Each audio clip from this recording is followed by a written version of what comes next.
Buenos días, hoy voy a hablar sobre el tema 3 de Tecnologías de la Información y la Comunicación. Las unidades funcionales del ordenador constan de este tema 3. Nuestro grupo está formado por Fabio, Javier y Alonso, es decir, yo.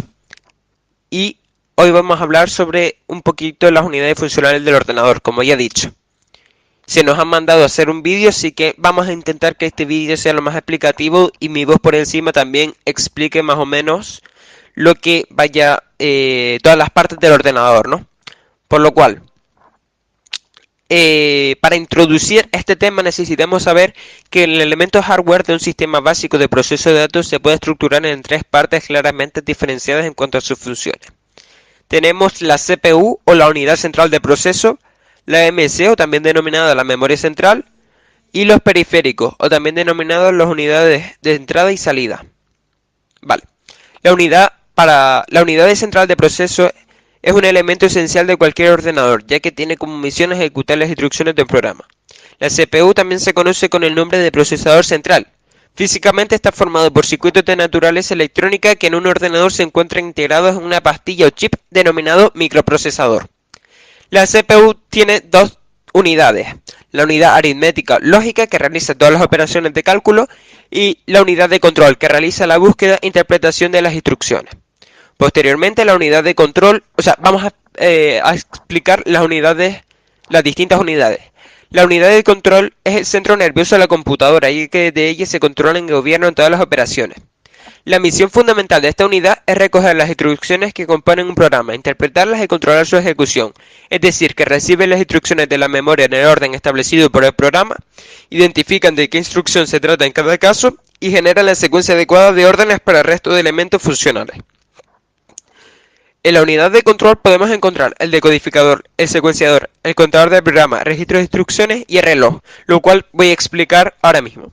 El decodificador extrae el código de operación de la instrucción en curso, lo analiza y emite las señales necesarias para esa ejecución a través del secuenciador. A su vez, el secuenciador son órdenes muy elementales que, sincronizadas por los impulsos de reloj, hacen que se vaya ejecutando poco a poco la instrucción.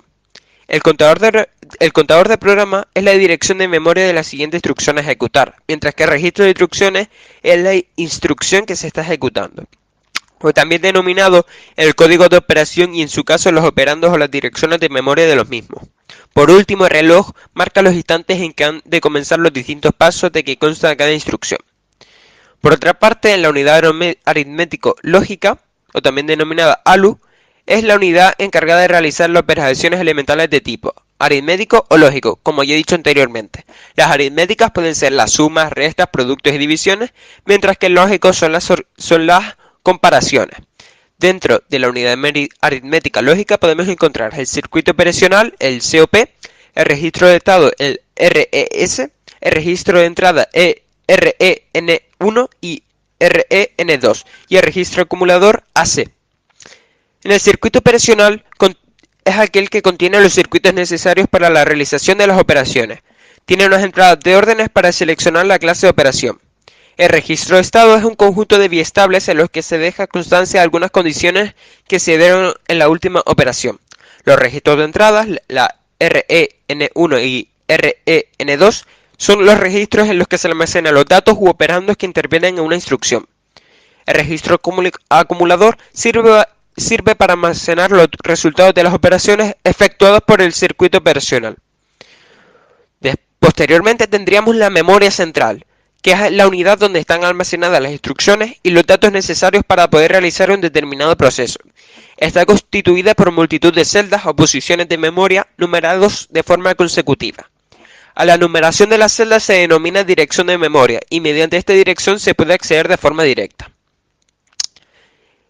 En la memoria central podemos obtener el registro de dirección de memoria, que es la dirección de la celda que se va a utilizar en la operación, bien para grabar o leer datos. Los registros de intercambio de memoria. Tiene dos usos. La lectura recibe el dato de la memoria señalada por el RDM, o la escritura, que es la información que hay que grabar procedente de cualquier unidad funcional. Posteriormente, por último tendríamos el selector de memoria, que es aquel dispositivo que se activa cada vez que se produce una orden de lectura o escritura. conectando la celda de memoria, cuya dirección figura en el RDM, con el RIM, y posibilitando la transferencia de los datos en un sentido o en otro. Ya casi terminando mi parte, tendríamos el boot del sistema, el cual es una vía de comunicación que conecta dos o más dispositivos. La principal característica de un bus es que es un medio de transmisión compartido. Al bus se conectan múltiples dispositivos y una señal transmitida por cualquiera de ellos puede ser recibida por todas las otras unidades conectadas. Tendríamos dos funciones del bus, que sería soportar la información a transmitir, y la segunda sería garantizar la correcta comunicación entre los elementos que comparten el bus. Como todas las unidades funcionales de ordenador, el bus contiene una estructura bastante común. El boot del sistema consta de varias líneas, de 50 a 100, independientes a las que se les asigna un significado o función en particular. Las líneas de un bus se pueden clasificar en tres grupos funcionales: líneas de datos, líneas de dirección o líneas de control. Ahora mismo estará viendo una imagen en la cual explicará mejor o le hará ver una visión más amplia de lo que estoy explicando. En el bus tenemos una serie, o también denominado líneas de datos, que es el camino para transmitir datos entre los módulos del sistema. El conjunto de esas líneas forman el bus de datos, que consta normalmente de 8, 16, 32, 64 o 128 líneas independientes. La anchura del bus de datos es un factor esencial para determinar el rendimiento global del sistema. Por ejemplo, si el bus de datos tiene una anchura de 8 bits y cada instrucción tiene una longitud de 16 bits, la CPU debe acceder 2 veces al módulo de memoria durante cada ciclo de instrucción. Por tanto, el bus de datos es utilizado para transferir los datos entre los diferentes elementos del ordenador, y este suele coincidir con el ancho de palabra de memoria. Como las líneas de datos, tendríamos también las líneas de dirección, que se utilizan para seleccionar la fuente o el destino de la información que hay sobre el bus de datos. Por ejemplo, si la CPU desea leer una palabra de la memoria, coloca la dirección de dicha palabra en las líneas de dirección. La anchura del bus de direcciones determina la capacidad de direccionamiento de la unidad de memoria del sistema. También tendríamos las líneas de control, que será lo último que explicaré yo, y daremos paso a mi compañero Javi. Las líneas de control gobiernan el uso y el acceso a las líneas de datos y de dirección. Las señales de control transmiten tanto órdenes como información de temporización entre los módulos del sistema. La información que se transfiere por este bus suele tener en común que normalmente se trata de señales de control para los diferentes elementos del computador, como pueden ser las señales de lectura o escritura de la memoria, las señales de control de entrada y salida, y etc. Y yo voy a empezar con las instrucciones para que mi compañero Javi siga explicándolas. Una instrucción se puede ver como una cadena de bits que se agrupan en campos con tamaños diferentes. Las instrucciones que es capaz de realizar la UCP se denominan instrucciones máquina. El lenguaje que se utiliza para su codificación es el lenguaje máquina, y de acuerdo con su función se clasifican en 4 distintas instrucciones. Las instrucciones de transferencia de datos, que son las que transfieren los datos, como su propio nombre indica. Las instrucciones aritméticas, lógicas y de comparación, que están relacionadas con todas las operaciones. Las instrucciones de transferencia de control, que son la secuencia de ejecución. Y las instrucciones de gobierno, que están todo el rato controlando el estado de la CPU. Bueno, mi parte ha terminado, espero que le esté gustando por ahora el proyecto. Y le dejo con mi compañero Javi, ¿vale? Instrucciones de 3 operandos. Constan en primer lugar de código de operación al que siguen 3 operandos, de los cuales los 2 primeros son las direcciones de los argumentos que hay que operar, y el tercero la dirección donde se depositará el resultado. Este formato se adoptó en algunos de los primeros computadores o ordenadores en los que la capacidad de la memoria era pequeña, y por tanto bastaba con pocos bits para los campos de dirección. De no ser así, la longitud del formato resulta ser excesivamente grande. Instrucciones de 2 operandos. Contienen el código de operación y 2 operandos, de los que uno de ellos actúa además como receptor del resultado de la operación. En las máquinas que utilizan instrucciones con 2 direcciones, el resultado puede depositarse en el lugar que inicialmente ocupaba uno de los operandos. Instrucciones de un operando. Se utilizan generalmente en máquinas cuya arquitectura funciona con filosofía de acumulador. El acumulador de la UAL contiene previamente el primer argumento de la operación. El segundo es el contenido en la propia instrucción, y después de ser operados ambos por el circuito operacional, el resultado queda depositado de nuevo en el acumulador. Instrucciones sin operandos. Una pila está formada por datos almacenados en orden consecutivo en la memoria, existiendo un registro especial, denominado puntero de pila, que nos indica la dirección del último dato introducido en ella. Cuando se saca un dato de la misma, el puntero de la pila decrece apuntando el dato que está a continuación en la pila hacia lo que llamaremos fondo de la misma, y que será dato que se introdujo en primer lugar. Método de direccionamiento. Un método de direccionamiento es una instrucción, es el modo que se utiliza en la misma para indicar la posición de memoria, en que está el dato o datos intervenientes de la instrucción. Los programas utilizan normalmente varios modos de direccionamiento.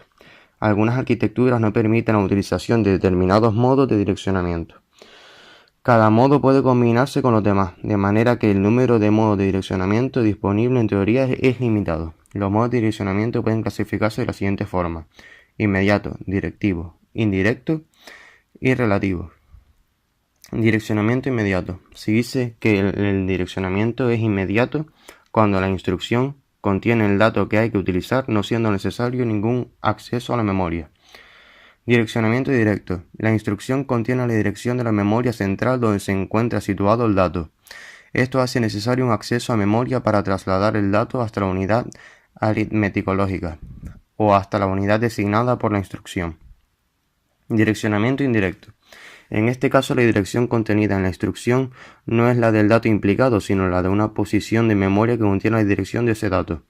Esa posición se denomina dirección intermedia e implica la necesidad de un siglo de memoria más para acceder al dato. Direccionamiento relativo. La dirección exacta del dato no se encuentra en ningún lugar, sino que ha de ser calculada. La dirección donde se encuentra el dato se consigue sumando la dirección obtenida en la propia instrucción con una magnitud fija contenida en un registro especial. Ciclo de ejecución de una instrucción. De forma genérica, el ciclo de ejecución de una instrucción se puede dividir en 4 fases o pasos principales, agrupados en: fase de búsqueda, se transfiere la instrucción que corresponde ejecutar desde la memoria principal a la unidad de control. Fase de ejecución, realización de todas las acciones que conlleva a la propia instrucción. Fase de una instrucción. En esta fase se realiza la búsqueda en memoria de la instrucción cuya dirección guarda el registro contador del programa y se almacena en el registro de instrucción. El contenido del contador del programa se incrementa de manera que almacena la dirección de la siguiente instrucción en secuencia. Primer paso. La unidad de control envía una microorden para que el contenido del registro contador del programa que contiene la dirección de la siguiente instrucción sea transferido al registro de dirección de memoria. Segundo paso. La posición de memoria que figura en el registro de dirección de memoria es utilizada por el selector para transferir su contenido al registro de intercambio de memoria. Tercer paso. Se transfiere la instrucción desde el registro de intercambio de memoria al registro de instrucción. Cuarto paso.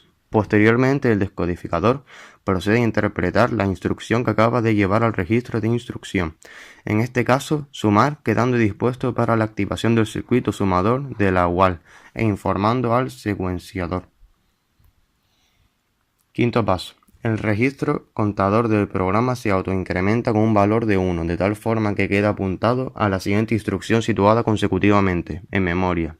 Si la instrucción en ejecución es de ruptura de secuencia, el contador del programa se cargará con la dirección que corresponda.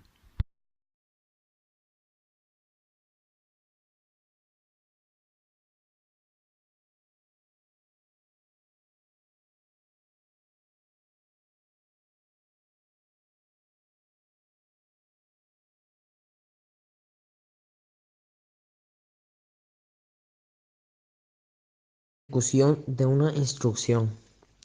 En esta fase se realiza la operación indicada por la instrucción y si ésta lo precisa se almacena el resultado en los registros internos de la CPU o en la memoria.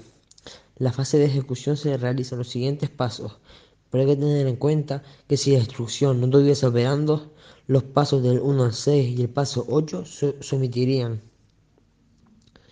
Se transfiere la dirección del primer operando desde el registro de instrucción al registro de dirección de memoria. El selector extrae de la memoria dicho dato depositándolo en el registro de intercambio de memoria. Se lleva esto operando desde este registro al registro de entrada 1 de la UAL. Se transfiere la dirección del segundo operando desde el registro de instrucción al registro de memoria. El selector extrae de la memoria dicho dato y lo deposita en el registro de intercambio de memoria. Se lleva esto operando desde este registro al registro de entrada 2 de la UAL. El secuenciador envía una microorden a la UAL para que se ejecute la operación. El resultado de la operación queda almacenado en el acumulador. Este resultado se envía desde el acumulador al registro de intercambio de memoria. Se transfiere desde el registro de instrucción al registro de dirección de memoria, la dirección donde ha de almacenarse el resultado en la memoria. Se transfiere el resultado desde el registro de intercambio de memoria a la dirección de memoria indicada en el registro de dirección de memoria.